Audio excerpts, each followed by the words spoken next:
Winter is still a long way from returning, but Game of Thrones fans are already getting spoilers with a surprising new potential alliance for Cersei Lannister that could change everything. So spoilers.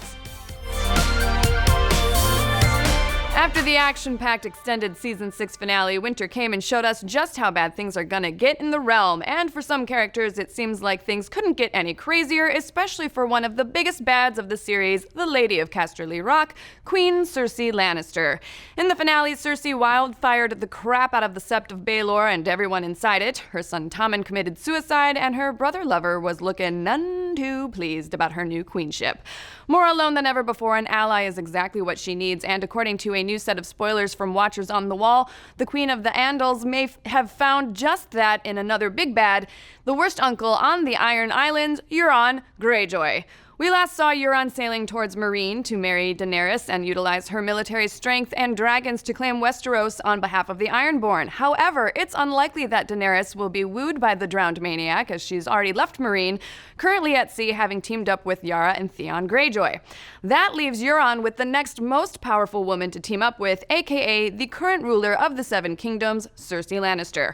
Now, we speculated last week that the show is paving the way for a battle of the queens, and this latest spoiler seems to prove it's in the works, but what else might the new duo destroy in its wake? Well, first things first, the Cersei-Euron team-up could spell the end of the brother-sister-lover thing between Jaime and Cersei.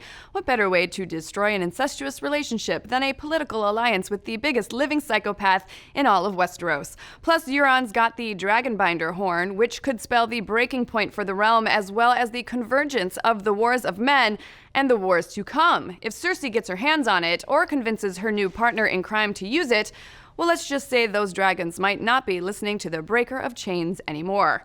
But in order to convince Euron to use the horn, it's going to take a lot of trust between the duo, not exactly a Cersei strong suit. Euron has a penchant for murdering rulers to get what he wants, and he is technically a Valonqar, aka younger brother. Remember the whole prophecy thing back in Season 5?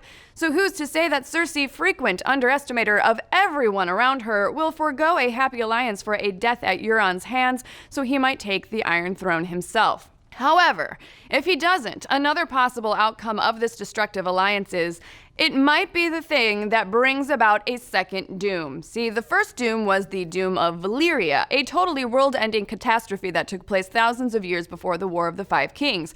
Prior to the doom, the freehold of Valyria ruled the realm for thousands of years.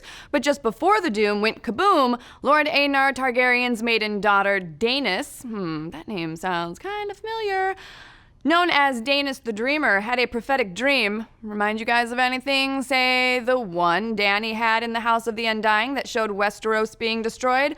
Along with visions that Valyria would be obliterated, it was Daenerys' dream that led the Targaryens to leave Valyria and head to Dragonstone in Westeros. But that would be super dark. To lose all this epic history we've built on for 6 seasons in an instant, what kind of person would even do that? Oh, right, George R.R. Martin. That's who. You to those people. Of course he would do this. Yep. But what do you guys think? Is a partnership between the Ironborn and the Queen of Westeros enough to stop Daenerys and all of her allies, plus the dragons? Does this duo mean the end of Westeros as we know it, with only 13 episodes left? Should they just hand the throne over to Tyrion and call it a day? Let's discuss. Make sure you head on over to twitch.tv/Nerdist at 3 p.m. today, where we'll discuss this throny theory and an all-new What the Fridays edition of Nerdist News Talks Back. Join us in chat as we talk about it all live. Don't forget to like this video and subscribe to keep getting all of your Nerdist news.